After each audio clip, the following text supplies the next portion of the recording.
ऐका महिमा आवडी ऐका महिमा आवडी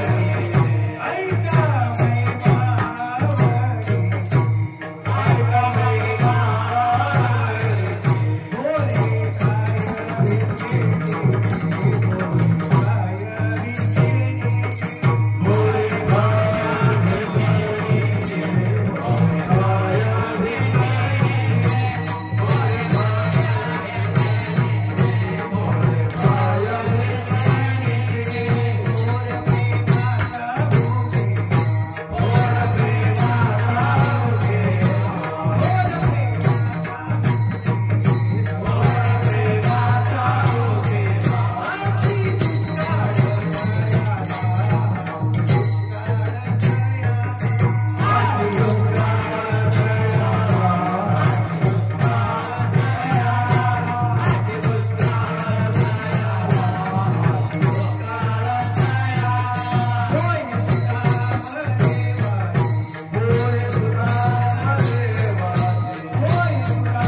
ऐका महिमा आवडी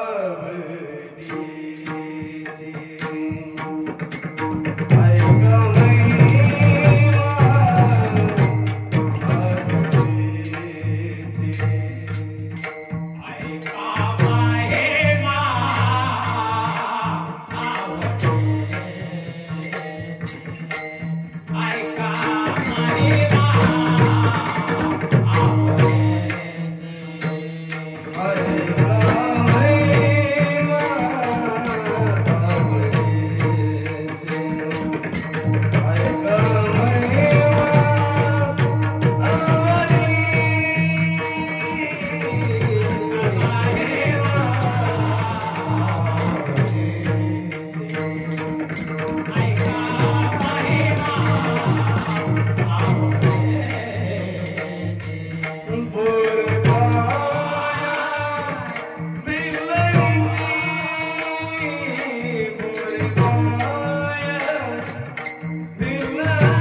Hare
महिमा आवडीची बोरे खाय भिल्लीटीची थोर प्रेमाचा भुकेला तुझाची दुष्काळ तयाला पोहे सुदाम देवाचे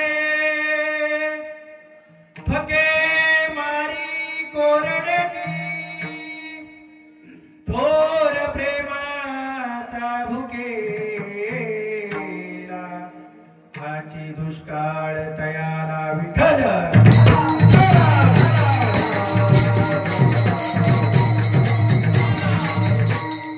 महायोग पिठे तटे भीमरथम वरम पुंडरीकाय लांतो मुनींद्रे समागत तिष्ठन्तमानन्द कंदम परब्रह्मलिंगम भजे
ऐका महिमा आवडीची बोरे खाय भिल्लीची थोर प्रेमाचा भुकेला हाची दुष्काळ तयाला.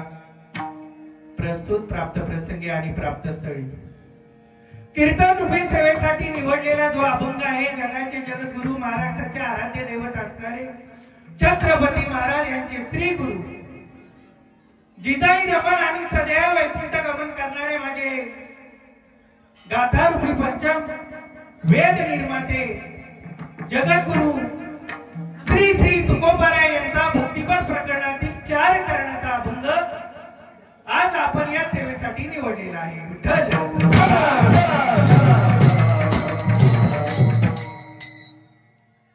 आज या असणाऱ्या कीर्तन माध्यमातून भक्तीचा महिमा या ठिकाणी प्रतिपादन करत असताना आज आपल्या गावामध्ये ताजू या गावामध्ये ग्रामस्थांचं अनंत जन्माचं पुण्य आणि या सर्व ग्रामस्थांच्या सहकार्याने चालत आलेला जवळजवळ 14 वर्ष हा अखंड हरिनाम सप्ताह आणि या अखंड हरिनाम सप्ताहातील आजची 5व्या दिवसाची सेवा आणि या 5व्या दिवसाचं पुष्प गुंफत असताना खऱ्या अर्थानं तुमच्यासारखे गायक वादक आमच्या जुन्नर तालुक्याचं जे भूषण समजलं जातं, गायनातला जो हिरा समजला जातो ते बालाजी महाराज मस्के. एकदा टाळी वाजवा महाराजांसाठी. ह्या गावचे जावई आहेत आणि आमच्या तालुक्याचे एकमेव भूषण आहे. उत्कृष्ट गायन, उत्कृष्ट प्रवचनकार, उत्कृष्ट कीर्तनकार म्हणून ज्यांची ख्याती आहे ते हे महाराज आहे. आणि त्यांच्या या आग्रहस्तव आज जोडून येण्याचा योग आणि तुमच्या दर्शनाचा योग, या भगवान परमात्म्याची सेवा करण्याचा योग आज या ठिकाणी जोडून आलेला आहे.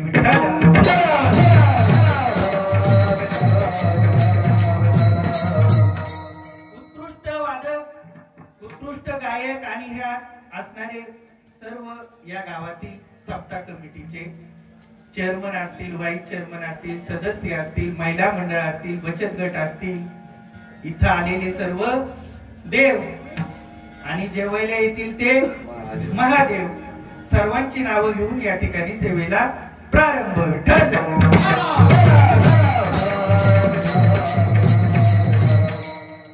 असणाऱ्या जगद्गुरु तुकोबाराय यांचा 4 चरणाचा अभंग आहे आणि या 4 चरणाच्या अभंगामध्ये असणाऱ्या महाराजांनी आपल्याला भक्तीचा महिमा या ठिकाणी प्रतिपादन केलेला आहे. एका भक्ताचा महिमा गात असताना खऱ्या अर्थाने जगद्गुरु तुकोबाराय तुम्हा आम्हाला प्रतिपादन करतात, आपण जीवन जगत असताना आपण किती वर्ष जीवन जगलो, यापेक्षा आपण जीवन जगलो कसं.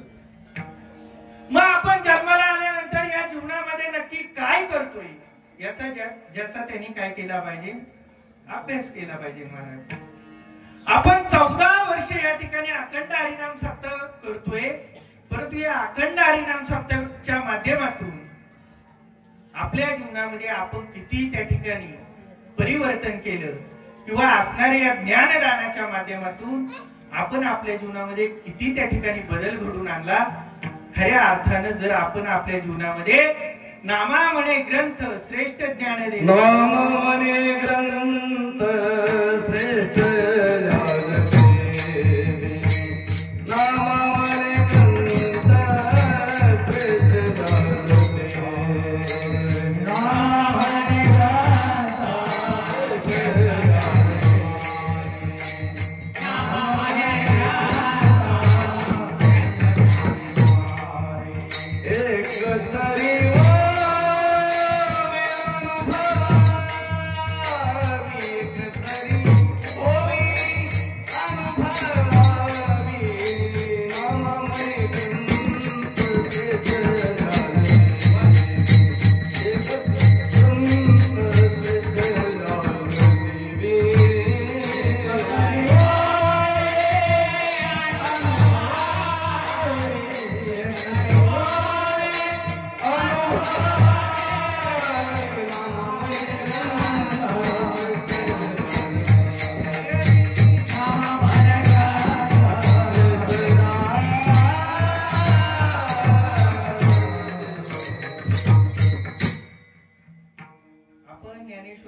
तरी ज्ञानेश्वरी पार आपण पानं उलटी पालटी केली, परंतु आपल्या जीवनामध्ये आपण जर त्याचा विचार जर केला नाही, आपण ती ज्ञानेश्वरी आपण नुसती वाचली.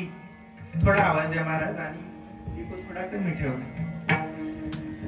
आपण जर आपल्या जीवनामध्ये असणारे ते भागवत ग्रंथ असतील, गीता, ज्ञानेश्वरी असेल, आपण नानाविध प्रकारचे ग्रंथ आपल्या जीवनामध्ये वाचले, परंतु नामदेवराय म्हणतात एक तरी ओवी.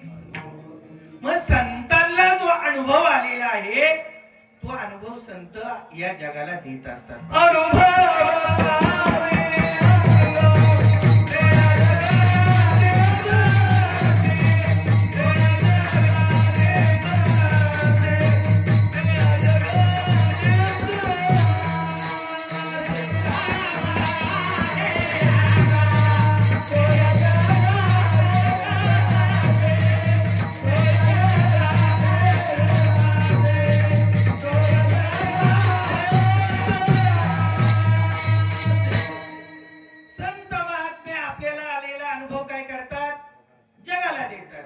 मग आज तुकोबाराय आपल्या जीवनामध्ये भक्ती करत असताना एका भक्ताचा जो अनुभव आहे तो आपल्याला या अभंगाद्वारे त्या ठिकाणी प्रतिपादन करतात. पहा, शबरी नावाची एक भिल्ल जमातीची एक स्त्री आहे आणि असणाऱ्या त्या स्त्रीने जीवनामध्ये अखंड प्रभूंचं ध्यान केलं आणि ध्यान करत असताना त्या भगवान परमात्म्याची सेवा करत असताना एका साधूचा सत्संग जीवनामध्ये घडला आणि साधूचा सत्संग जीवनामध्ये घडल्यानंतर त्या साधूंच्या वचनावरती तिने विश्वास ठेवला आणि अखंड प्रभूंचं त्या ठिकाणी संतचे पायी हा माझा विश्वास, संतचे पायी हा माझा विश्वास, संतचे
उपदेश जीवनामध्ये घेतला आणि अखंड प्रभूंचं त्या ठिकाणी नामस्मरण करत असताना त्या प्रभूंसाठी रोज जंगलामध्ये जायची आणि काय गोळा करून आणायची? बोरं गोळा करून आणायची. जी किडलेली बोरं असतील, ती आंबट बोरं असतील, ती टाकून द्यायची, चाखायची आणि असणाऱ्या भगवान परमात्म्यानं ती बोरं प्रीतीने खावी, आवडीने खावी म्हणून असणारी बोरं ती जमा करून ठेवायची. मग असणारे जगद्गुरु तुकोबाराय पुढील चरणामध्ये सांगतात, त्या भगवान परमात्म्याजवळ सर्व काही आहे, सर्व त्याच्या पायाशी लोळण घेत आहे, एकच गोष्ट कमी आहे, ती आहे प्रेम. प्रेम नावाचा दुष्काळ या भगवान परमात्म्याला पडलाय ना, म्हणून तो वैकुंठ सोडून या भूतलावरती आलाय. पहा, या सुखा कारणे देव वेडा मला, या सुखा कारणे देव वेडा मला, वैकुंठ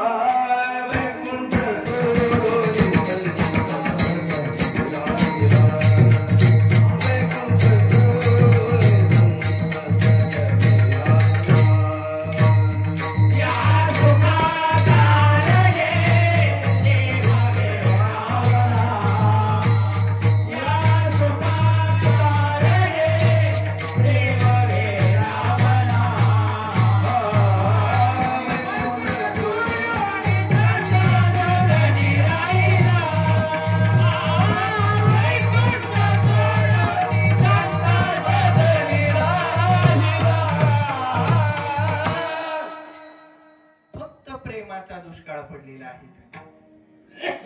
मग जगद्गुरु तुकोबाराय म्हणतात, अशा प्रेमासाठी त्याला दुष्काळ पडलेला आहे. तो या भूतलावरती विविध प्रकारचा अवतार धारण करतोय आणि पुन्हा पुन्हा त्या ठिकाणी पुढचा दृष्टांत देताना जगद्गुरु तुकोबाराय म्हणतात, जो सुदामा नावाचा ब्राह्मण आहे, त्या सुदामा नावाचा ब्राह्मण ज्यावेळेस असणारा जो सखा आहे, जो मित्र आहे, तो भगवान परमात्म्याच्या भेटीसाठी आला, त्यावेळेस त्याने आपल्या पदराशी बांधून आणलेले कोरडे जे पोहे होते ते कसे खाल्ले? कोरडेच खाल्लेले आहे, सुके खाल्ले. मग जगद्गुरु तुकोबाराय या अभंगाच्या शेवटच्या चरणामध्ये म्हणतात, त्या असणाऱ्या भगवान परमात्म्याला थोडं आहे का पुष्ट आहे हे तो पाहत नाही. फक्त आपल्या जीवनामध्ये काय महत्वाचे आहे? भक्ती महत्वाची आहे. मग जगद्गुरु तुकोबारायांचा हा अभंग आहे. अभंगाचा सरळ सरळ भावार्थ हा भक्तीपर प्रकरणातला आहे. आपण आपल्या जीवनामध्ये नानाविध प्रकारची भक्ती करतो ना बाबा? कशी भक्ती करतो आपण? जमेल अशी करतो, बरोबर ना? महिला मंडळ 4 गुरुवार आपण करतो. कसे करतो? मार्गशीर्ष महिना आल्यावरती करतो. 16 सोमवार करतो. कधी करतो? मग 4 गुरुवार केले, 16 सोमवार केले. किती माता माऊल्यांना लक्ष्मी प्रसन्न झाली? हात वर करा बरं. एकाला नाही झाली. स्वप्नात सुद्धा. कारण असं आहे, जो मज होय अनन्य शरण त्याचे निवारी जन्म मरण तया शरणागता शरण मीची एकू आपुला तो एक धरीला. मग आपण एकाला विसरलो. कशाला विसरलो? आपण आज रविवार आला, सोमवार आला, मंगळवार आला, बुधवार आला, गुरुवार आला, आपली भक्ती बदलत जाते बाबा. आता डिजिटल जमाना आलेला आहे. आता उद्या जर गुरुवार असेल तर प्रत्येकाच्या मोबाईल वरती कसलं स्टेटस येईल? दत्तगुरूंचं स्टेटस येईल. शुक्रवार आला कसलं स्टेटस येईल? संतोषी माता येईल. मग आपल्या जीवनामध्ये आपण वारानुसार भक्ती बदलतो. फळाची प्राप्ती होईल का? होईल प्राप्ती. मग जगद्गुरु तुकोबारायांना न्यायला विमान आलं. असणारी आपणही जीवनामध्ये भक्ती करतो, आपणही एकादशी करतो, व्रत करतो, वैकल्य करतो. कालच एकादशी झाली. मग आपली एकादशी कशी आहे हो? 12 तास आधीच आपण फराळाची तयारी करतो. खिचडी कडक नाही झाली पाहिजे. 12 तास आधीच आपली तयारी असते. पहा महिला मंडळ, आपण आपली एकादशी फराळामध्ये अडकून ठेवली म्हणून आपल्याला फलाची प्राप्ती होत नाही. मग एकादशी या शब्दाचा अर्थ जर पाहिला, या मानव देहाचा जर तुम्ही आम्ही विचार केला, 5 ज्ञानेंद्रिय, 5 कर्मेंद्रिय, किती झाले? 10 झाले. मग एकादशी कितव्या तिथीला येते? 11व्या तिथीला येते. बरोबर. मग 5 ज्ञानेंद्रिय, 5 कर्मेंद्रिय, 11वं काय सांगितलेलं आहे? मन. मग त्या दिवशी आपण भगवान परमात्म्याला 5 ज्ञानेंद्रिय, 5 कर्मेंद्रिय, 11वं मन अर्पण करायला सांगितले. किती जण करतात? अहो त्या दिवशी बाण करून येतो शेजारच्या. म्हणून फलाची प्राप्ती. मग 5 ज्ञानेंद्रिय, 5 कर्मेंद्रिय, 11वं मन त्या दिवशी भगवान परमात्म्याला का अर्पण करायचं? देवा तू मला 10 दिवस जगवलं, खाल्लेलं पचवलं, रक्त बनवलं, माझं जीवन चालवलं, झोपलेलं मला उठवलं ना.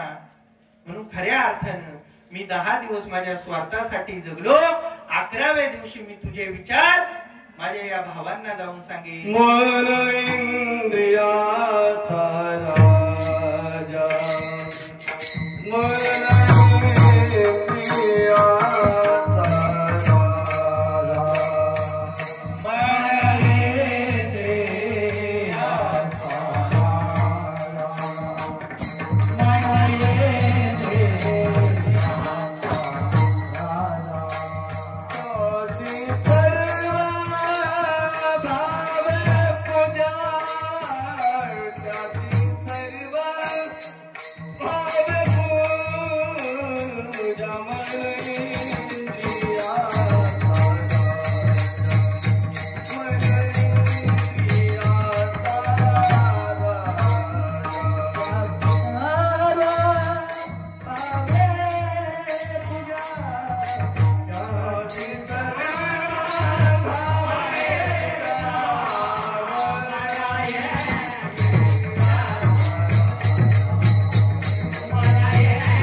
पुनरूपी संसारा. आपली भक्ती अशी नाही महाराज. आपली भक्ती अशी नाही. कारण आहे 33 कोटी प्रकारचे देव आपल्या जीवनामध्ये सांगितलेले आहे.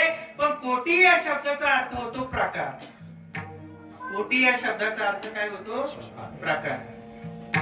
मग आपली हेंद्री शेंद्री दैवत बांधावरची 4 पाय 2 पाय आपल्या डोक्यामध्ये असतात. पण तुकोबारायांना त्या देवांचं काही घेणं देणं. ते म्हणतात एकच आम्ही धरलेला आहे. तो चित्ता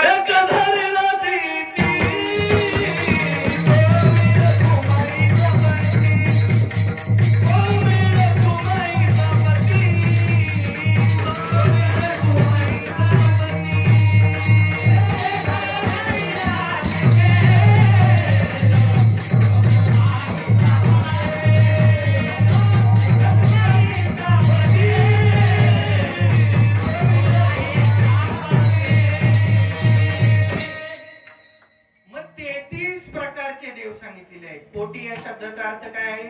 प्रकार.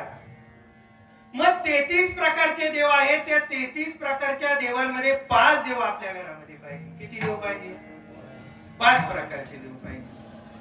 पहिलं जे स्थान आपल्या देवाऱ्यामध्ये पाहिजे ते गणपती बाप्पाला पाहिजे. कारण तो अनादी देव आहे, अनंत कालापासून आहे. त्याचं वर्णन ज्ञानोबा करतात. ओम नमोजी आद्या. आद्या म्हणजे काय? अनंत कालापासून आहे, म्हणून तो आपल्या देवाऱ्यामध्ये पाहिजे. द्वितीय जे स्थान दिलेलं आहे जगदंबेला दिलेलं आहे, कारण ती आदिमाया शक्ती आहे. तिसरं जे स्थान दिलेलं आहे ते शिवाला दिलेलं आहे, म्हणून आपल्या घरामध्ये भैरव असतो, खंडेराव असतो, त्याच्या प्रतिमा आपण शिव स्वरूपामध्ये घरामध्ये पूजल्या पाहिजे. मग चतुर्थ स्थान आहे ते भगवान विष्णूंना आहे. मग आपल्या घरामध्ये बाळकृष्ण असतो, बरोबर ना? आणि 5वी जी प्रतिमा सांगितलेली आहे ती सूर्यदेवाची सांगितलेली आहे. मग किती देव आपल्या घरामध्ये पाहिजे महाराज? 5. मग आपण किती देवांना पूजतो? किती देवांना पूजतो आपण? अहो, आपल्या घरातल्या देवांची पूजा आपण करत नाही. आळंदीला गेला, पंढरपूरला गेला, वारीला गेला आणि देवांची जत्रा त्या देवाऱ्यामध्ये भरली. याची जत्रा हा करून आला, पण देवांची जत्रा कुठे भरवली? मग देव म्हणतो आयुष्यभर मी तुझी काय करतो? म्हणून आपल्याला आपल्या जीवनामध्ये कितीही प्रकारची भक्ती केली तर फळाची प्राप्ती होणार नाही. मग जगद्गुरु तुकोबाराय आपल्याला सांगतात, आपल्याला भक्ती करत असताना आपला जो भाव आहे तो भाव आपला अंतःकरणातली शुद्धता त्या ठिकाणी पाहिली जाते. अंतरीची घेतो गोडी, त्याला काही लागत नाही हो तुम्हाला, काहीच लागत नाही. एक असा दृष्टांत मी जीवनामध्ये सांगतो घडलेला. एक असाच मनुष्य होता. येत वडील जे जे करती तया नामो धर्म ठेविती ते चेहरा अनुष्ठती सामान्य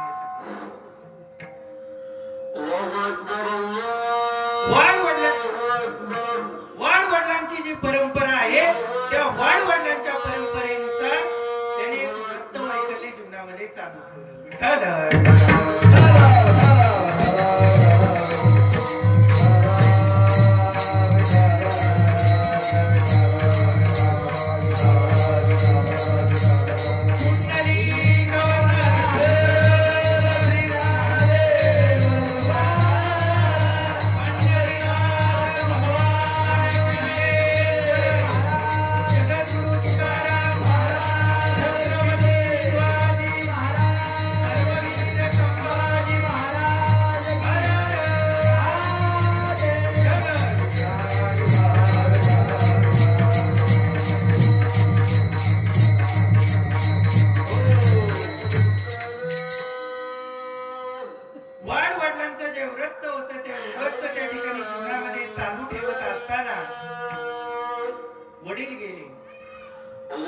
वडील गेल्याच्या नंतर असणाऱ्या त्या सदग्रहस्थाने संकष्टी चतुर्थीचं व्रत करण्याचा निश्चय केला आणि आपल्या घरी त्या दिवशी संकष्टी चतुर्थी होती.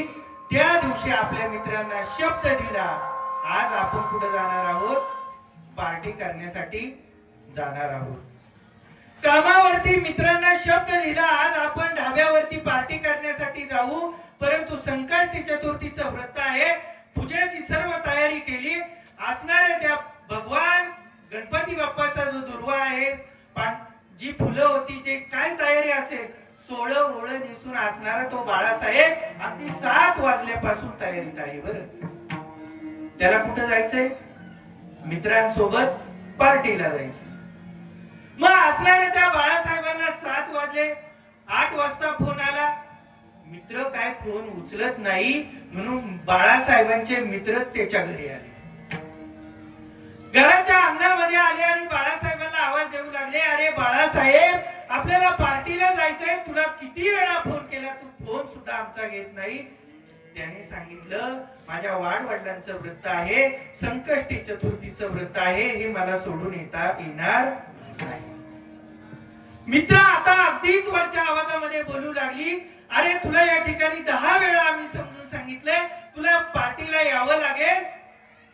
मग मात्र बाळासाहेब चिडला आणि असणाऱ्या भगवान परमात्म्याच्या सेवेची तयारी केलेली असताना सुद्धा तो बाळासाहेब सुद्धा आता चिडलेल्या स्वरामध्ये म्हणतोय 9:05 तो चंद्रा काय उगवत नाही आणि त्याचं थोबाड पाहिल्याशिवाय माझं व्रत काय पूर्ण होत.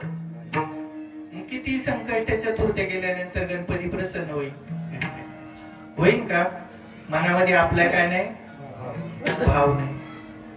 जोपर्यंत आपल्या जीवनामध्ये भक्ती येत नाही, भाव येत नाही, प्रेम येत नाही, तोपर्यंत केलेली सेवा ही निष्फळ सेवा सांगितलेली आहे. म्हणून आपण रोज देवाची पूजा करतो आहे. भक्ती प्रेमा बिन ज्ञान नको सेवा, भक्ती प्रेमा बिन ज्ञान नको सेवा, भक्ती प्रेमा बिन ज्ञान नको सेवा, भक्ती प्रेमा बिन ज्ञान नको सेवा.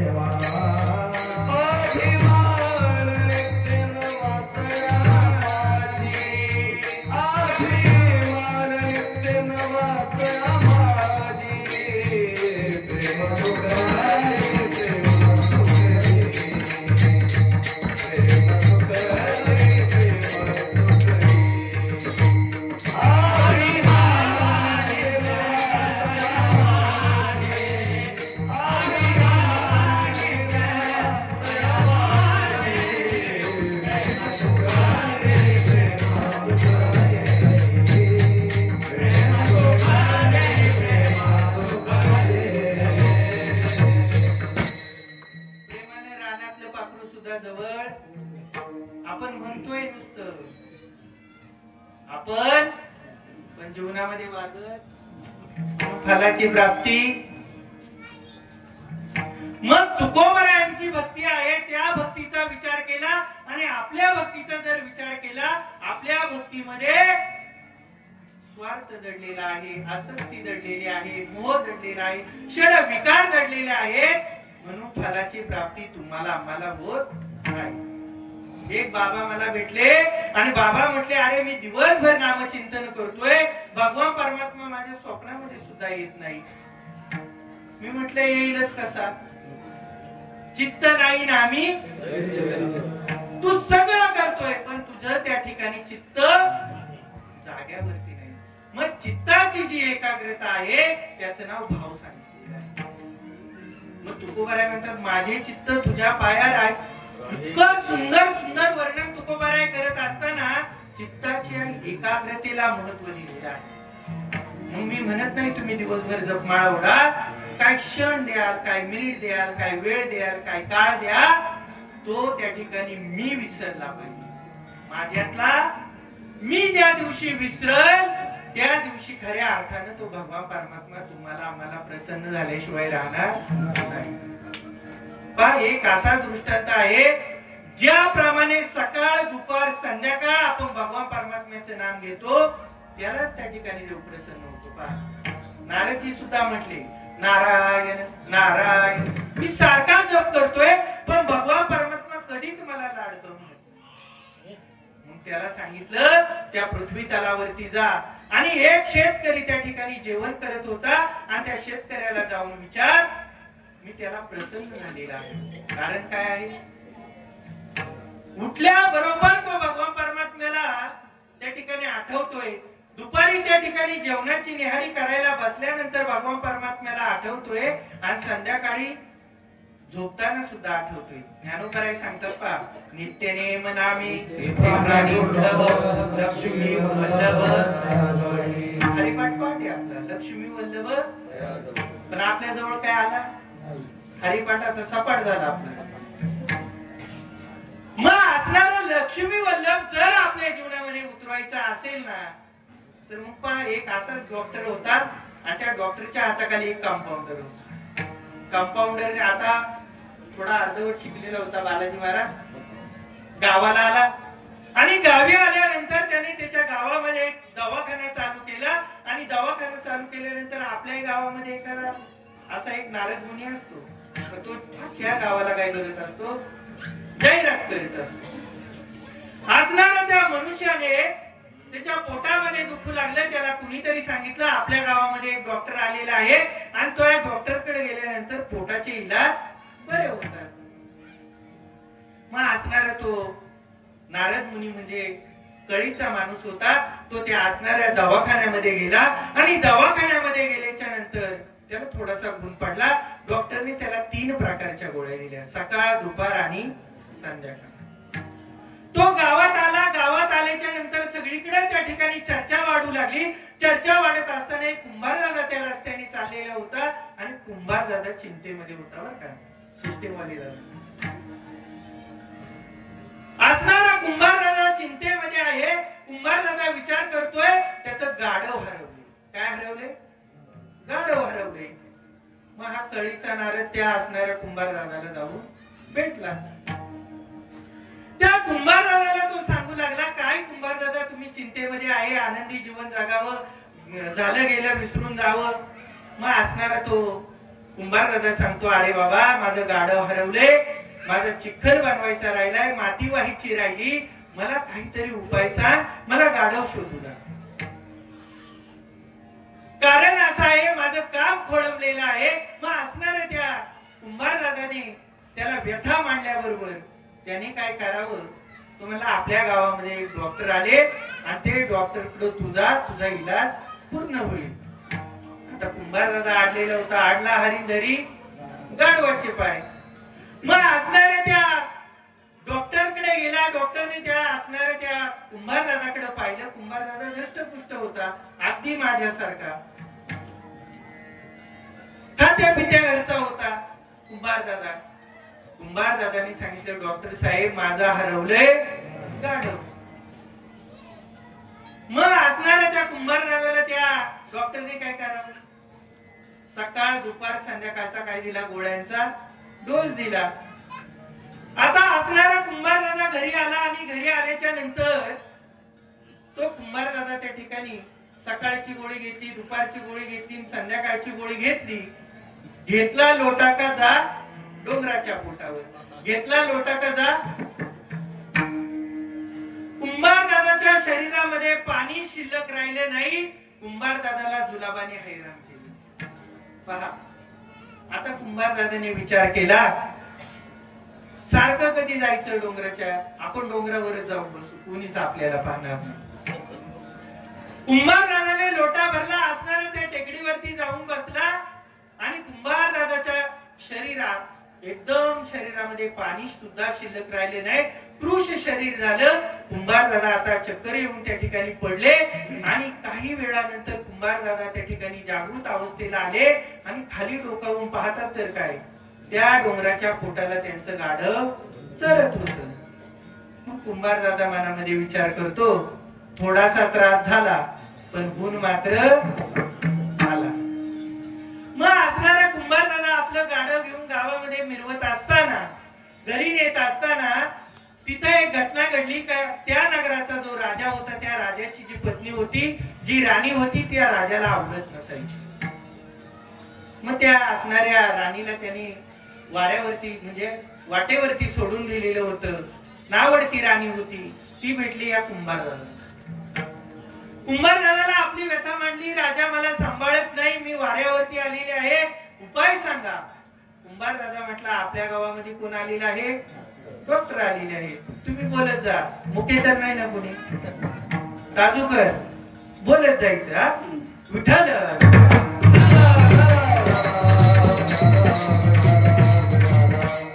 मग असणाऱ्या राणीने त्या ठिकाणी असणाऱ्या त्या कुंभारदादांच्या सभेत डॉक्टरकडे गेली.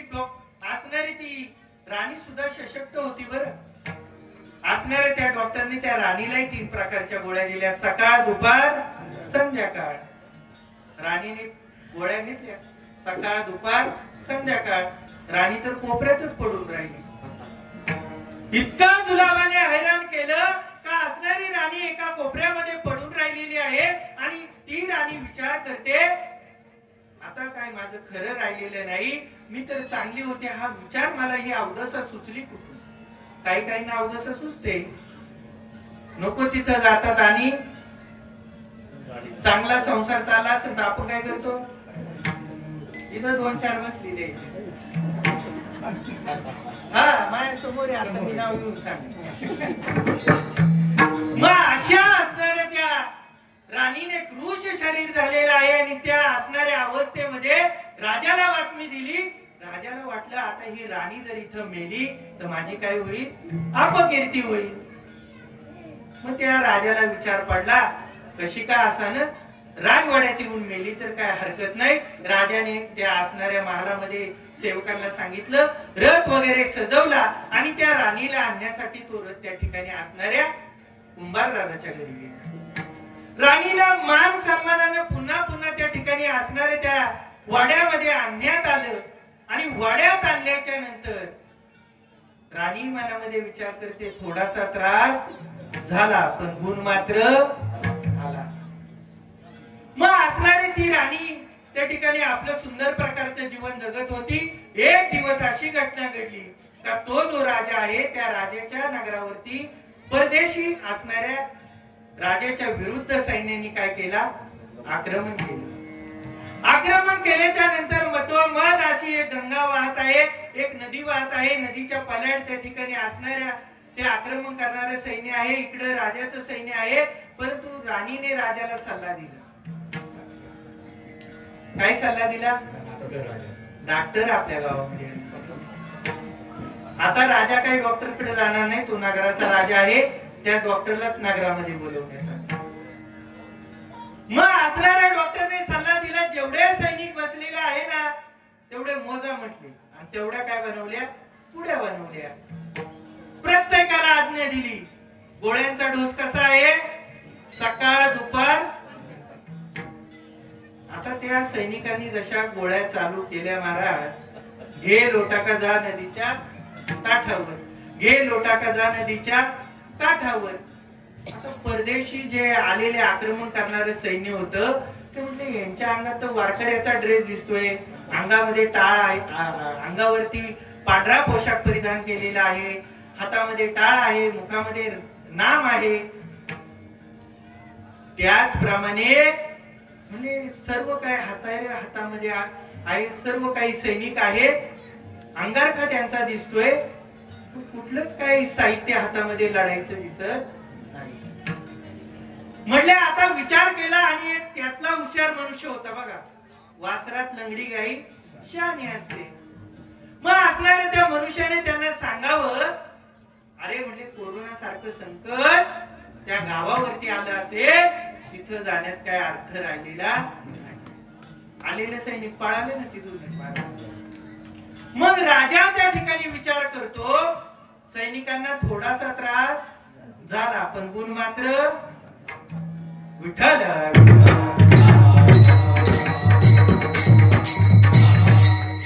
मग ज्याप्रमाणे सकाळ दुपार संध्याकाळचा डोस आपल्या जीवनामध्ये आपण घेतो आणि आपली तब्येत जर बिघडलेली असेल तर काय होते, सुधारते. मग या भगवान परमात्म्याचं नाम चिंतन करत असताना कोणत्या रानात, कोणत्या वनात, कोणत्या मठात, बाई बाबाच्या आश्रमात जाण्याची गरज नाही. नित्य नेमाने सकाळ दुपार संध्याकाळ आपण जर त्या भगवान परमात्म्याला आठवलं, त्याची भक्ती केली तर खऱ्या अर्थानं आपल्या जीवनामध्ये काय होईल, तो भगवान परमात्म्याचा कृपा आशीर्वाद आपल्यावरती झाला. कृपाळो देवाचे कारणात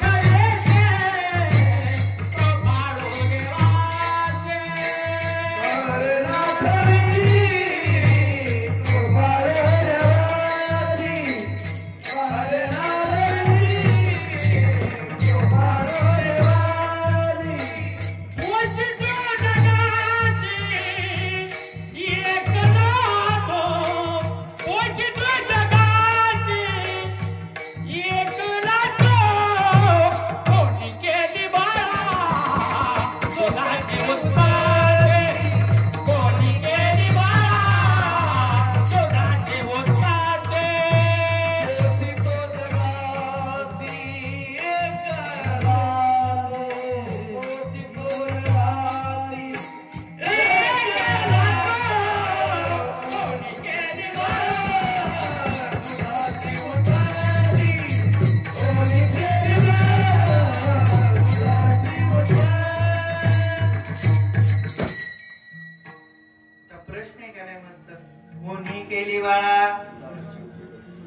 वाढवितो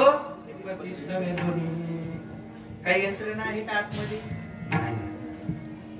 मग तुमच्या जीवनामध्ये भगवान परमात्म्याची कृपा होत असताना खऱ्या अर्थानं 3 प्रकारची आवड या ठिकाणी जगद्गुरु तुकोबाराय सांगतात. पहा, ऐका महिमा आवडीची. ऐका जो शब्द आहे तो लक्षवेधी शब्द आहे, सावधानतेचा इशारा देणारा शब्द आहे. एखाद्याला जर महाराज आपल्याला आवाज द्यायचा असेल, आपण काय करतो? ऐका म्हणतो पहिल्यांदा, मग तो मनुष्य थांबला जातो किंवा आपलं म्हणणं ऐकून घेत असतो. मग जगद्गुरु तुकोबाराय आपल्या जीवनामध्ये थांबायला सांगतात. आपल्या जीवनामध्ये आपल्याला थांबायला सांगतात. जर आपण सन्मार्गाला लागायचं असेल, परमार्थाच्या वाटेवरती जर आपल्याला यायचं असेल ना, तर खऱ्या अर्थानं 3 प्रकारची आवड या ठिकाणी सांगितलेली आहे. पहा, एक महिमा त्या ठिकाणी सांगितलेला आहे. मग महिमा कुणी कुणाचा गावावर? महिमा नरेंद्र मोदींनी सरपंचाचा गावा का? जमल का महाराज? संतांनी देवाचा महिमा गावा, भक्तांनी देवाचा महिमा गावा. आणि खऱ्या अर्थानं 3 प्रकारची आवड जीवनामध्ये पाहिजे. एक संतांची आवड सांगितलेली आहे, एक मानवाची आवड सांगितलेली आहे, एक भगवंताची आवड सांगितलेली आहे. पहा, मग माणसाला काय आवडतं? बालाजी महाराज, माणसाला काय आवडतं? एखादा सण उत्सवाला काय आवडतं तुम्हाला? साडी आवडते ना? आवडतं ना महाराज? सजायला नटायला प्रत्येकाला आवडत असतं.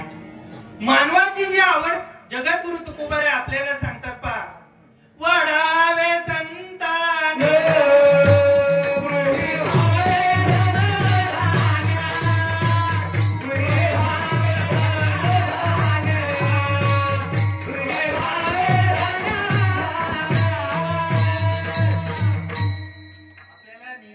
देवाकडे गेलो, हनुमंतरायाकडे आलो, आपण काय म्हणतो? वाढावे संतान, गृही व्हावे धनदान, गाडीवर गाडी, माडीवर माडी, हीच आपली मागणी आहे. खावे ल्यावे बरे, असावे सदैव. आपल्या डोक्यामध्ये दुसराच विचार येतच नाही महाराज. मग आपली आवड वेगळी आहे, संतांची आवड वेगळी आहे. मग संतांची आवड काय आहे? संतांची आवड काय? आवडीने भावे हरे नाम घेसे, आवडीने भावे हरे नाम घेसे, आवडीने भावे हरे नाम घेसे, आवडीने भावे हरे नाम घेसे. तुझे चिंता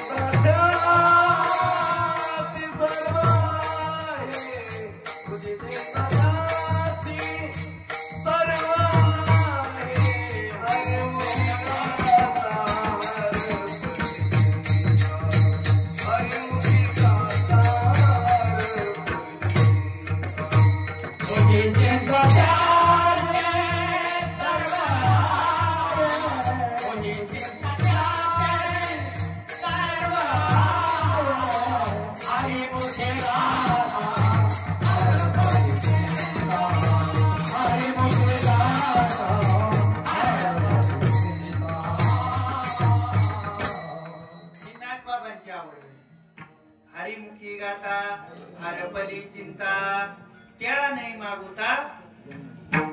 ही नाथ बाबांची आवड झाली. ज्ञानोबरायांची आवड काय? तुझियान वाहे नगा देवराया बहु आवडती. ही संतांची आवड आहे. आणि भगवंताची आवड काय? आवडे देवाची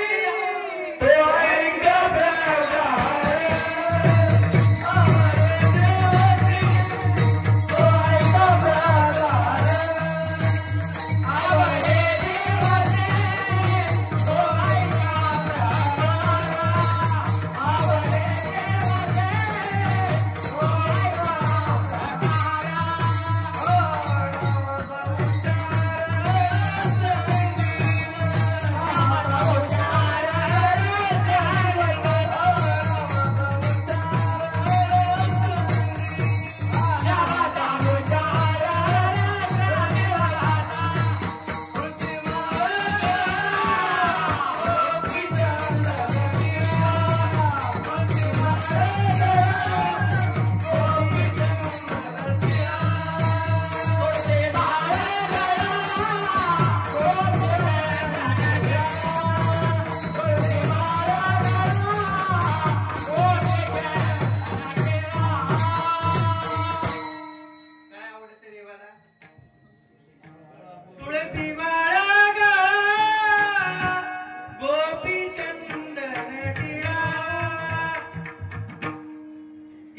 कोणाच्या कपाळाला आहे?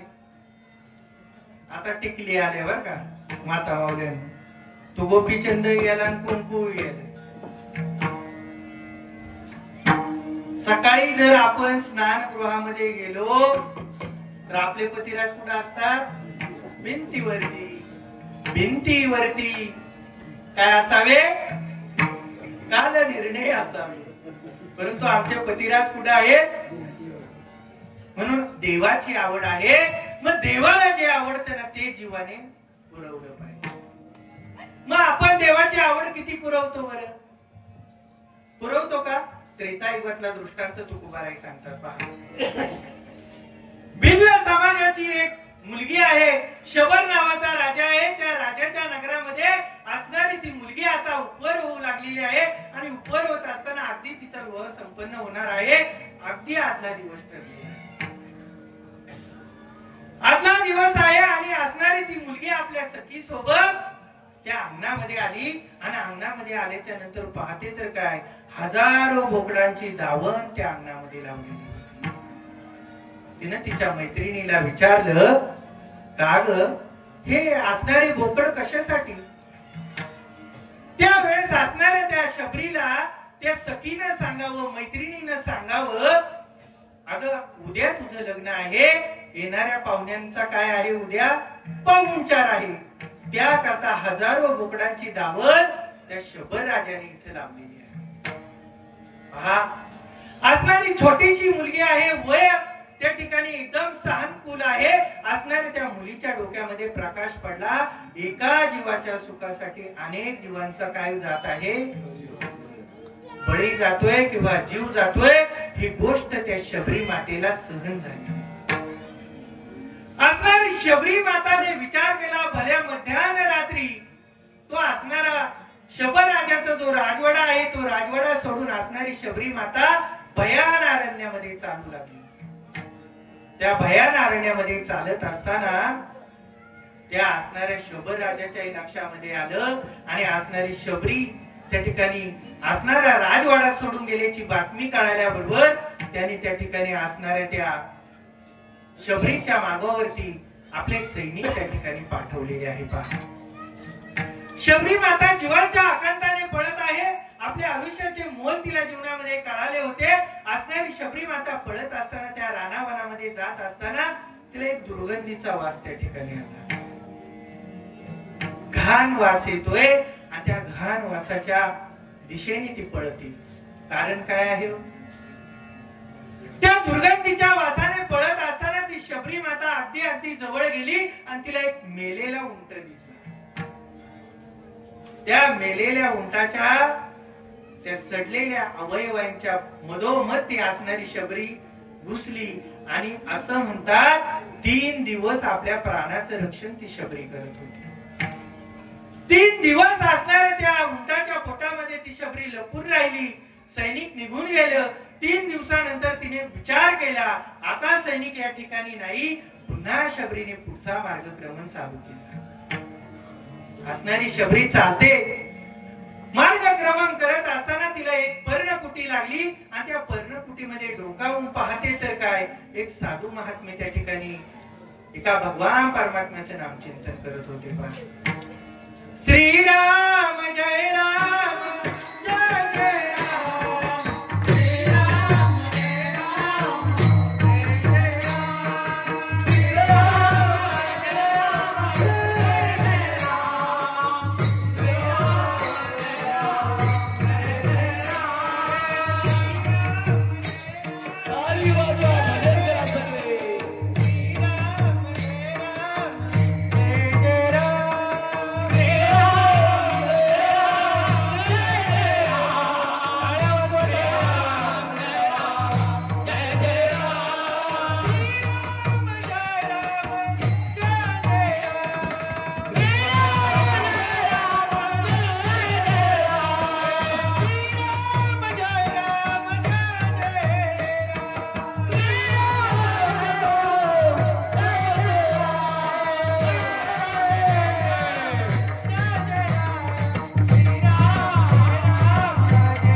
शब्द पडला.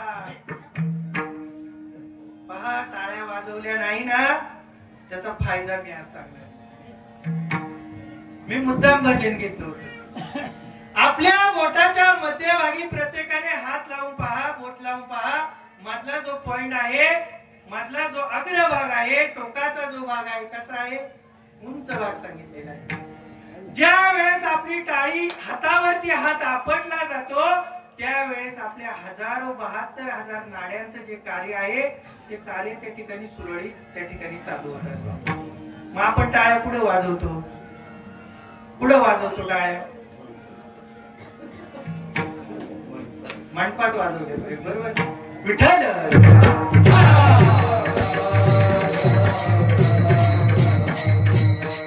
असणाऱ्या शबरी मातेने जीवनामध्ये उपयोग करून घेतला.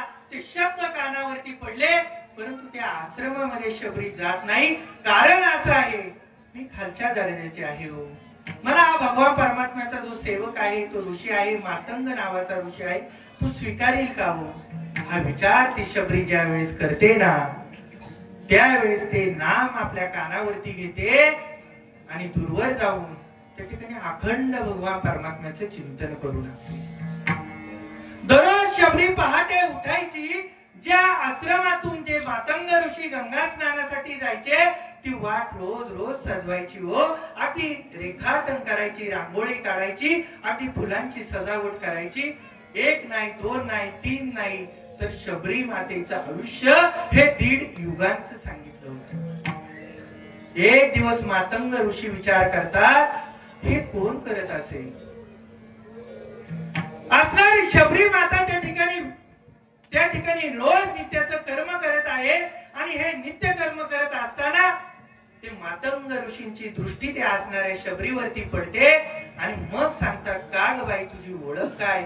त्यावेळी सर्व आपला परिचय देत असताना ती शबरी सांगते, महाराज, मी शबर राजाची मुलगी, आणि अशी अशी घटना घडल्यामुळे मी इथपर्यंत आलेले आहे.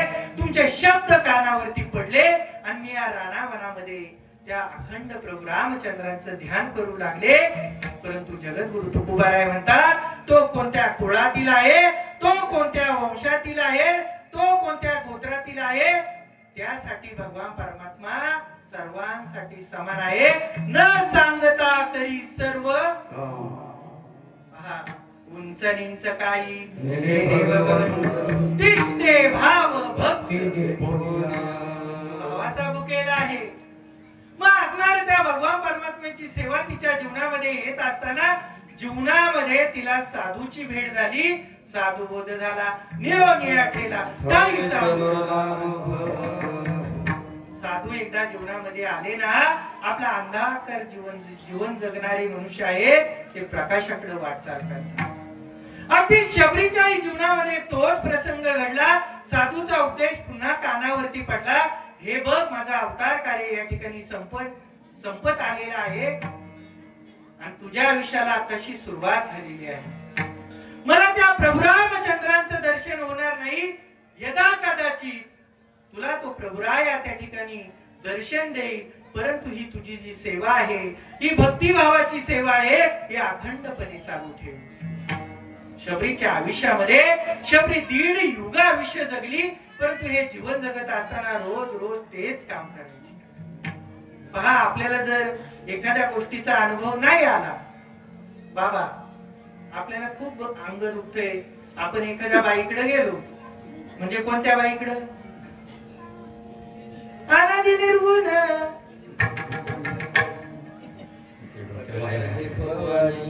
तिच्या अंगामध्ये येतं, तिच्याकडे गेलो आपण, तिने आपल्याला दिलं काहीतरी,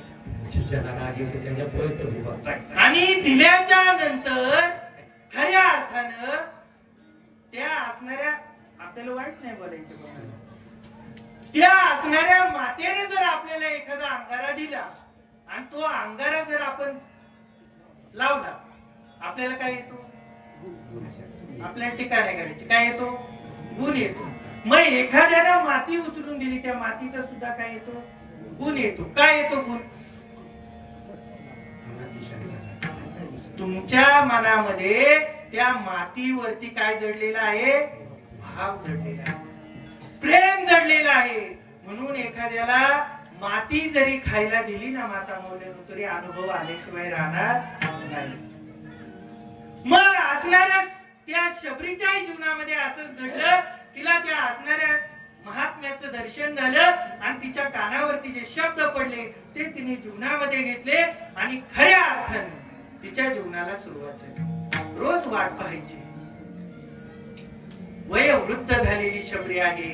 दातामध्ये मुखामध्ये दात शिल्लक राहिले नाही तरी त्या प्रभू रामचंद्राची ती वाट पाहते आणि वाट पाहत असताना खऱ्या अर्थाने ती शबरी म्हणते पहा रोज रोज मनामध्ये विचार करायची तो प्रभुराया जर मला भेटला तो भगवान परमात्मा जर मला भेटला तर मानस पूजा ती करायची. पहा आपल्याला आपल्या जीवनामध्ये एखादा भगवान परमात्मा नाही दर्शन देता आलं तर आपल्याला इथं बसून सुद्धा त्याची आराधना करता येईल.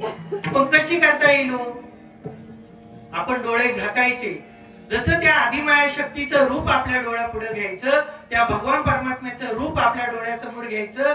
आपण तिला दूध अर्पण करतोय, जल अर्पण करतोय, मध अर्पण करतोय, साखर अर्पण करतोय, आपण तिला जलाभिषेक करतोय, कुंकू लावतोय, हळद लावतोय. ही मानस पूजा सुद्धा भगवान परमात्म्याला केलेली चालते. मग शबरी माता रोज रोज त्या ठिकाणी असणाऱ्या त्या प्रभुराम रायाचं दर्शन घेण्यासाठी आसोसलेले आहे. रोजच नित्याची तयारी करत आहे. आणि एक दिवस तिने मनामध्ये विचार केला आणि मनामध्ये विचार करत असताना ती शबरी मनामध्ये म्हणते पहा आज मेरे प्रभुजी का आवन होगा शबरी की कुटिया को पावन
देवाला तर तिने पहिल्यांदा ओळखलं सुद्धा नाही. आणि ज्या वेळेस त्या भगवान परमात्म्याची भेट झाली त्यावेळेस ती असणारी शबरीच माता भगवत स्वरूप होऊन गेली. असा त्रेतायुगातला जो भक्तीचा दृष्टांत आहे जगद्गुरु तुकोबराय अभंगाच्या पहिले ऐका महिमा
वयामध्ये सुद्धा ही ताकद आहे. थोर प्रेमाचा भुकेला हाची दुष्काळ तयाला. जर त्या भगवान परमात्म्याजवळ सर्व काय आहे, त्याला फक्त प्रेम नावाची गोष्ट नाही. मग आपल्या जवळ प्रेम आहे, ते प्रेम आपण जगाला वाटायला शिकलो पाहिजे. आपण काय करतोय? साने गुरुजींची प्रार्थना सर्वांना माहित आहे. खरा तो एकची धर्म जगाला प्रेमार पावी. पण आपण काय करतो? शेजाऱ्याचा बांधकोरा भांडण कोर्टात न्यावे. 150 रुपयाची बाबळ आणि 1.5 लाख मिळतो. पाहता काय माझ्याकडे? मी हे प्रेम आपल्या जवळ आहे का? आहे का प्रेम? प्रेमच संपत चालले महाराज. पूर्वीचा काळ होता, एखाद्याची चूल जर पेटली नाही तर शेजारची व्यक्ती त्याला जेवायला घालत होती. फ्लॅट नावाची संस्कृती आमच्या जीवनामध्ये आली आणि भावकी गावकी सगळी संपत चालली महाराज. चौघांच्या खांद्यावर जाणार आता गाडीत जातोय. कुठं जातोय? गावकी संपली, भावकी संपली आणि सगळं काय प्रेम संपत चाललेलं आहे. प्रेम सुख दे, प्रेम सुख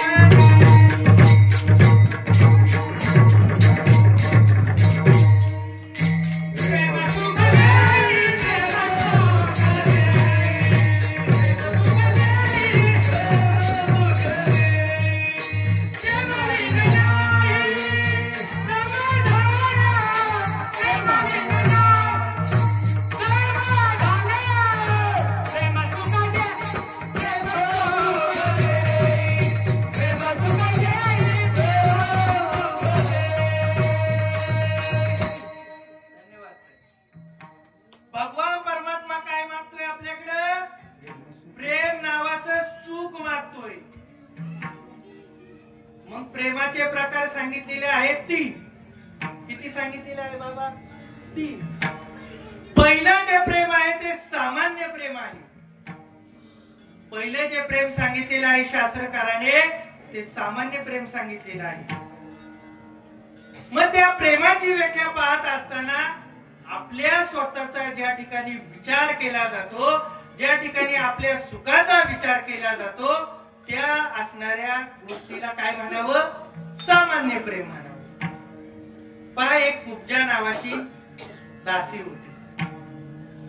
भगवान परमात्म्याला अक्रूराने त्या असणाऱ्या कंसाच्या दरबारामध्ये नेलं आणि दरबारामध्ये नेत असताना त्या भगवान परमात्म्याला वाटलं ही राजधानी जी आहे ना ती आपण फिरून यावी. बरं का महाराज, कंटाळे असतील तर सांगा महाराज. आणि असणारी राजधानी आपण फिरून यावी म्हणून असणाऱ्या त्या रथामधून भगवान परमात्मा उतरले, त्या असणाऱ्या गावामध्ये फिरू लागले. त्यांना त्या ठिकाणी एक वाकड्या वाकड्या स्वरूपाची, वाकड्या वाकड्या चालेची एक महिला दिसली आणि त्या असणाऱ्या सुंदर त्या स्त्रीला, त्या वाकड्या वाकड्या चालीच्या स्त्रीला त्या भगवान परमात्म्याने एक आवाज दिला. काय आवाज दिला? अगं सुंदरी जरा तू थांब. काय म्हटले भगवान परमात्मा? अगं सुंदरी जरा तू थांब. मग असणाऱ्या त्या महिलेला प्रश्न पडला, या ठिकाणी तर कुणीच नाही, मीच या असणाऱ्या रस्त्यावरून चाललेले आहे. मग त्या असणाऱ्या कुब्जेनं विचारलं त्या भगवान परमात्म्याला, कोण रे बाबा तू? तर त्यावेळेस त्याने ओळख दिली. त्यावेळेस म्हटली, गवळ्याचं पोर का तू? अरे गवळणीला अडवायचा, चिडवायचा, त्यांची दया दुधाची चोरी करायचा, तो नंदाचा कार्टा का तू? मग तिची ओळख पटली आणि ओळख झाल्याच्या नंतर असणारा तो त्या कुब्जेला म्हणू लागला, पुन्हा पुन्हा म्हणतोय, अगं सुंदरी, अगं सुंदरी. मग मात्र कुब्जेला राग आला. मग मला सांगा माता मौल्यांनो, एखाद्याला जर डोळा नसेल आणि जर आपण त्याला म्हटलं, काय सुंदर डोळा आहे तुमचा, अगदी मोरासारखा दिसतोय, राग येईल का आनंद होईल हो? त्याला राग येईल ना. मग त्या कुब्जेला इतका काय मनामध्ये राग आला, इतका राग आला, इतका राग आला वाकडी आहे. किती ठिकाणी? कुठंच माझं शरीर सरळ नाही. अगदी वाकडी वाकडी चाललेली आहे. पुन्हा तो आवाज येतो, अगं सुंदरी जरा थांब. मग म्हणली, बाबा बोल, तुझं म्हणणं काय आहे? म्हटलं, बघ, तुझ्या हातामध्ये एक वाटी आहे, त्या वाटीमध्ये सुगंध दरवळतोय आणि त्या सुगंधाचा मोहाने मी इथपर्यंत आलेला आहे. त्या असणाऱ्या वाटीमध्ये जो गंध आहे तो गोपीचंद टिळा माझ्या कपाळाला लावशील का? कोण म्हणतंय? भगवान परमात्मा त्या असणाऱ्या कुब्जेला म्हणते. मग कुब्ज म्हणजे अपंग व्यक्ती किंवा भुजा व्यक्ती. संस्कृत मध्ये त्याला काय म्हटलेलं आहे? कुब्जा म्हटलेलं आहे. मला त्या वाटीतील चंदन लावशील का म्हटल्याबरोबर असणारी ती कुब्जा जी आहे ती म्हटली, नाही नाही, याच्यावरती अधिकार फक्त कुणाचा आहे? कंसाचा अधिकार आहे. मग असणाऱ्या कंसाचा अधिकार सांगितल्याबरोबर म्हटले, माझी त्या ठिकाणी नोकरी आहे, मी त्याचं दासत्व करते, त्याचं नाहू माखू झाल्यानंतर माझ्याकडे एकच काम आहे. काय काम आहे?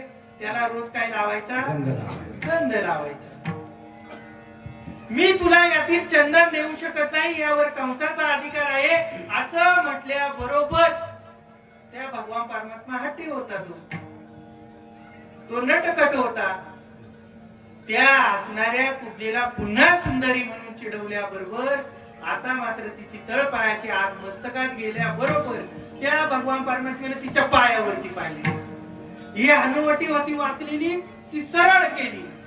जोरात झटका मारल्याबरोबर असणारी ती कुब्जा जी आहे ती काय झाली महाराज? अगदी सुतासारखी सरळ झाली. सरळ झाल्याबरोबर असणारी ती कुब्जा आहे ती त्या दर्पणामध्ये पाहू लागली आणि दर्पणामध्ये पाहत असताना खऱ्या अर्थानं ती इतकी सुंदर झाली, इतकी सुंदर झाली. पण तिच्या मनामध्ये एक भावना निर्माण झाली, देवा मी दासींच्या गल्लीमध्ये राहते रे, तू माझ्या घरी येशील का? काय म्हटली ती?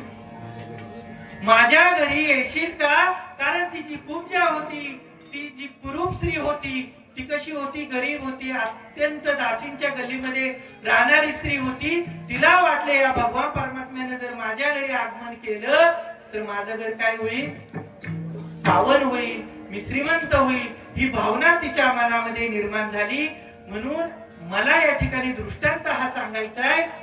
कुब्जेने देवावरती जे प्रेम केलं त्यामध्ये काय पाहिलं महाराज? आपलं स्वतःच सुख पाहिलं, स्वतःच हित पाहिलं. मग कुब्जेने देवावरती जे प्रेम केलं त्याला काय म्हणावं? सामान्य प्रेम म्हणावं. मग सामान्य प्रेमाने देवाला आकळता येणार नाही.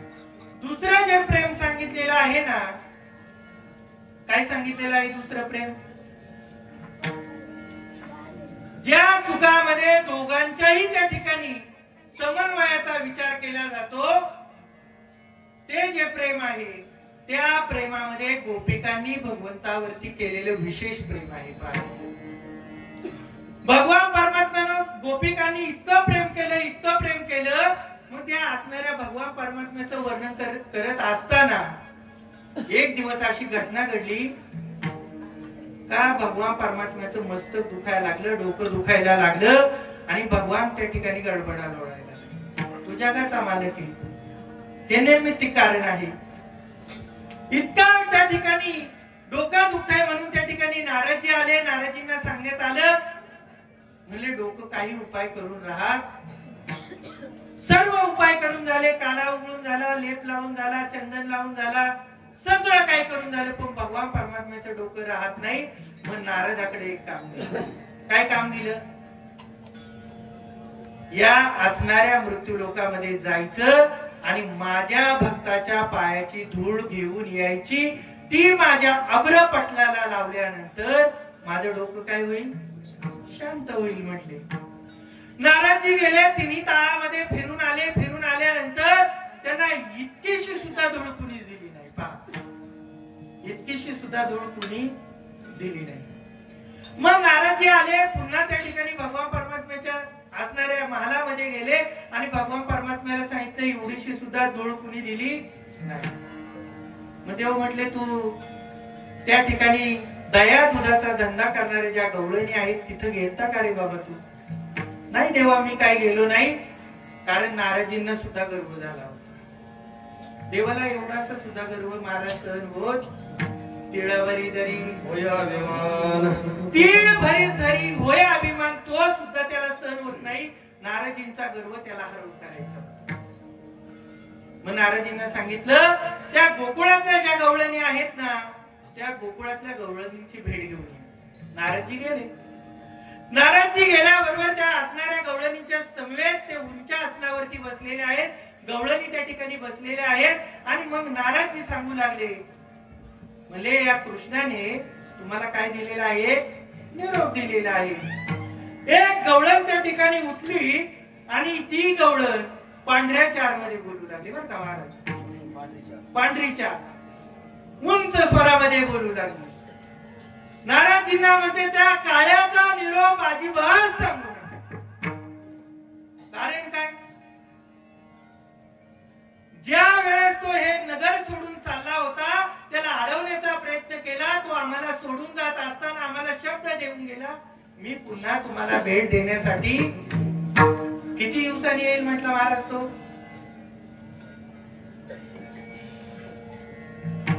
पहा, मी पुन्हा तुम्हाला भेट देण्यासाठी येईल, परंतु तो आजपर्यंत आला नाही, त्याचं निरोप आम्हाला सांगू नका. मग ती एक गवळण सांगू लागली, ज्या वेळेस तो अक्रूर काका इथं आला होता, त्या अक्रूर काकाने त्यांना रथावरती घेतलं. अक्रूर या शब्दाचाच अर्थ आहे क्रूर नाही, तो अक्रूर. पण त्याने आमच्या भावना समजून नाही घेतल्या रे.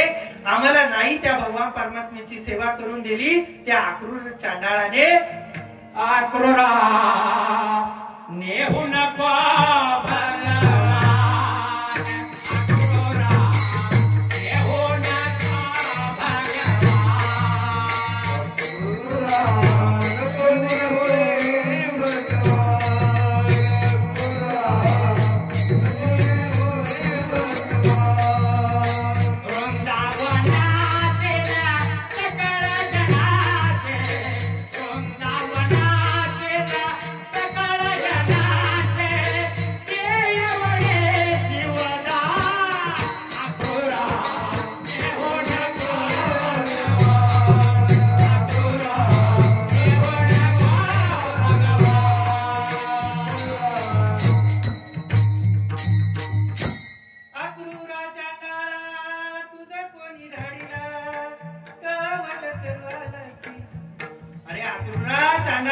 कोणी जाणार या ठिकाणी?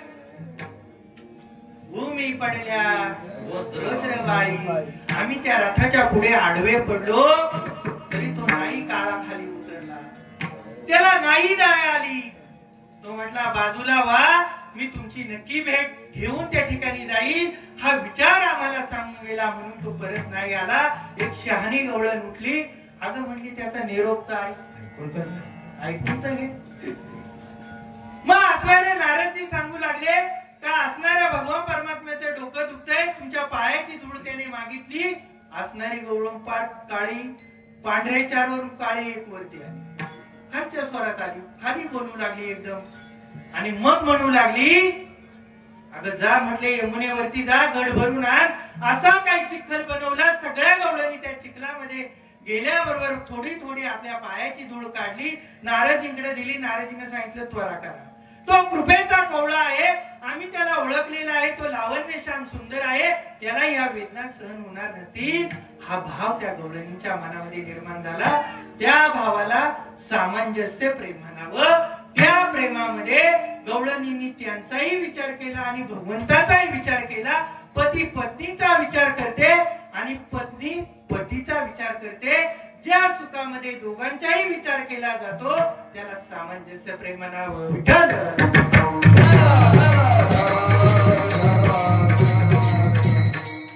मग असणाऱ्या गवळणींनी ती माती दिली. असणाऱ्या नारदजी असणाऱ्या त्या महालामध्ये चालून गेले. आणि मग मला सांगायचंय, गवळणींना ज्या वेळेस असणारा जो भाव त्या नारदाच्या लक्षामध्ये आला, त्यांचं संतत्व ज्या वेळेस लक्षात आलं, त्यावेळेस नारदाने त्यांच्यावरती भक्तिसूत्र नावाचा ग्रंथ निर्माण केला. आणि सांगायचं एकच, गवळणींना ज्यावेळेस त्या भगवान परमात्म्याचं डोकं दुखतं ही गोष्ट कानावरती पडली ना, आपल्या पायाची माती त्यावेळेस दिली. त्यावेळेस नारदजी म्हणतात, का ग गवळणीनो, तुम्ही भक्ती विचार नावाचा ग्रंथ नाही वाचला का ग? आपल्या पायाची धूळ जर त्याच्या कपाळाला लावली, तुम्ही नरकात जाल, तुम्ही नरकात जाल. त्यावेळेस असणाऱ्या गवळणीने दिलेलं उत्तर खूप सुंदर आहे, समर्पक आहे. आम्ही एका जन्मात काय हजारो जन्मामध्ये जर आमच्या पायाच्या धुळीने भगवान परमात्म्याचं डोकं दुखायचं थांबत असेल ना, आम्ही एका जन्म काय हजारो जन्म त्या भगवान परमात्म्याच्या सुखासाठी नरकात जाण्यासाठी तयार आहे. हा जो भाव निर्माण झाला ना, त्याला समर्थ भाव म्हणावं, समर्थ प्रेम म्हणावं. हे तुमच्या आमच्या जवळ नाही, म्हणून फलाची प्राप्ती होत. मग जगद्गुरु तुकोबाराय म्हणतात, हेच प्रेम, हाच भाव त्या भगवान परमात्म्याला अर्पण करा. त्याच्या जवळ त्याचा दुष्काळ आहे. या अभंगाच्या दुसऱ्याच्या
सुशीला नावाची त्याची पत्नी आहे.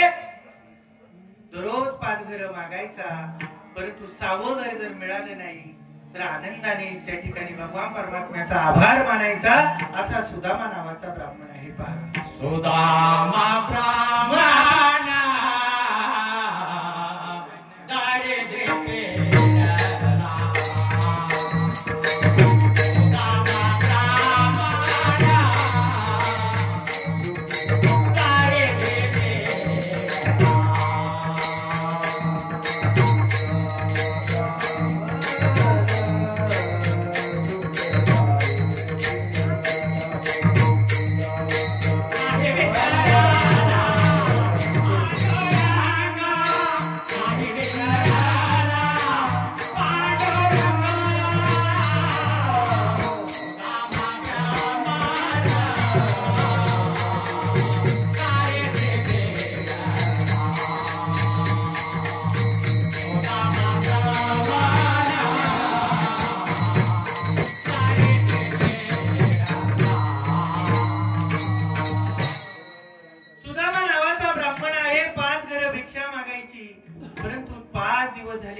काहीच खायला नाही.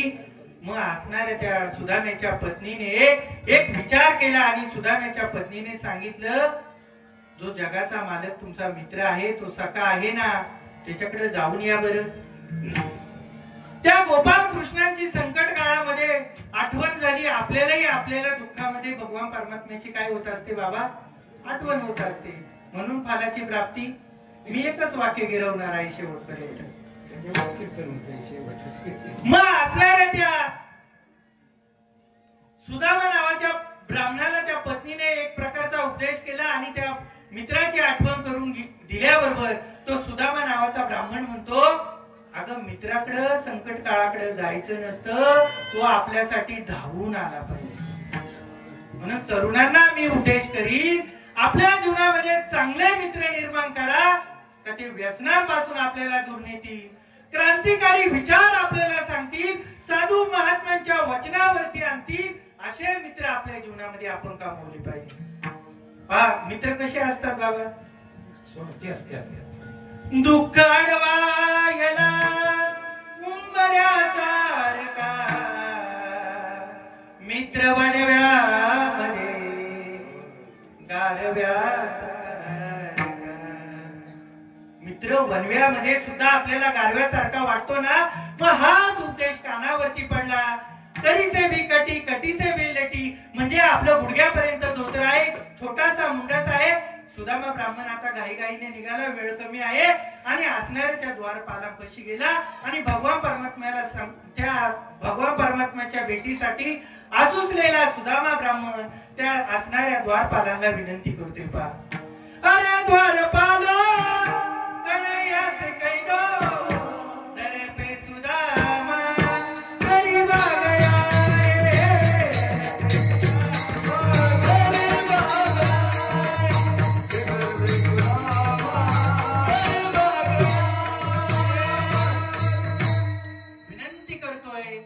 गरीब ब्राह्मण आलेला आहे. पटकन एक द्वारपाल आतमध्ये गेला, भगवान परमात्म्याला सांगितलं, साधूचा भाव चेहऱ्यावरती आहे, अंगामध्ये मळकटलेली कपडे आहेत, गुडघ्यापर्यंत धोतर आहे, नामस्मरणाचा ठेवा त्याच्या जवळ दिसत आहे, आणि नावाने सुदामा हा शब्द कानावरती पडल्याबरोबर तो असणारा भगवान परमात्मा त्याच्या ज्या पत्न्या होत्या त्यांच्यासह त्या ठिकाणी त्या वेशीकडे निघाले, त्या असणाऱ्या दाराकडे निघाले, आणि गेल्याबरोबर इतका मनोमन आनंद त्या असणाऱ्या भगवान परमात्म्याला झाला, इतकी छान प्रकारची भेट झाली. तर त्या सुदाम्या ब्राह्मणाला जसं मूल आपल्या हातावरती उचलून घ्यावं ना, त्याप्रमाणे त्या असणाऱ्या सुदामाला उचलून घेतलं, आपल्या नगरामध्ये आणलं, नाहू माकू घातलं, आणि स्वतःच राजासन त्या असणाऱ्या सुदाम्याला बसायला दिलं. असं म्हणतात त्या सुदाम्याने प्रवास करत असताना पायामध्ये चप्पल नाही, गरिबीची जाण होती, डोळ्यामध्ये आग होती, पोटामध्ये आग होती, पण भगवान परमात्म्याचा भाव मनामध्ये होता ना. म्हणतात त्या असणाऱ्या उष्णतेच्या त्या रस्त्यावरती जर हरभरे टाकले तर फुटाणे तयार होते, पायामध्ये चप्पल नाही, असंख्य काटे त्याच्या पायामध्ये रुतलेले होते, एक काटा निघत नव्हता. त्या भगवान परमात्म्यानं आपल्या दाताने त्याचा काटा काढला, त्यांनी भले भल्यांचे काटे काढले, हा काटा किरकोळ होता त्याच्या पुढे. मग तो काटा काढल्याबरोबर रुक्मिणी आई साहेबाने एक चिंदी आणायच्या आधी आपला पितांबर शेला फाडला आणि त्या असणाऱ्या मित्राच्या पायाला बांधला. म्हणून मित्र जीवनामध्ये चांगले निर्माण करा, ते आपल्याकडे उत्कर्षाचा मार्ग दाखवतील, व्यसनांचा मार्ग दाखवणार नाही. असे मित्र जीवनामध्ये करू नका. पहा क्या किया क्या किया क्या किया इस जिंदगी में आते आते, अपनों ने ही जला डाला इस दुनिया से जाते जाते. आपण आपल्या जीवनामध्ये चांगला विचार केला पाहिजे. पहा मग असणारा मित्र ज्या वेळेस आपल्या जवळ आला आणि एकामेकांची दृष्टादृष्ट झाली, सुदाम्याने आणलेले जे पोहे होते त्या भगवान परमात्म्यानं शिजवलेले नव्हते, मीठ नव्हतं, पाणी नव्हतं, काही नव्हतं. फाटक्याशा असणाऱ्या त्या वस्त्रामध्ये आणलेले पोहे सुदामदेवानं आवडीनं खाल्लं. अभंगाच्या तिसऱ्याच्या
जगाचा भुकेला हाची दुष्काळ झाला.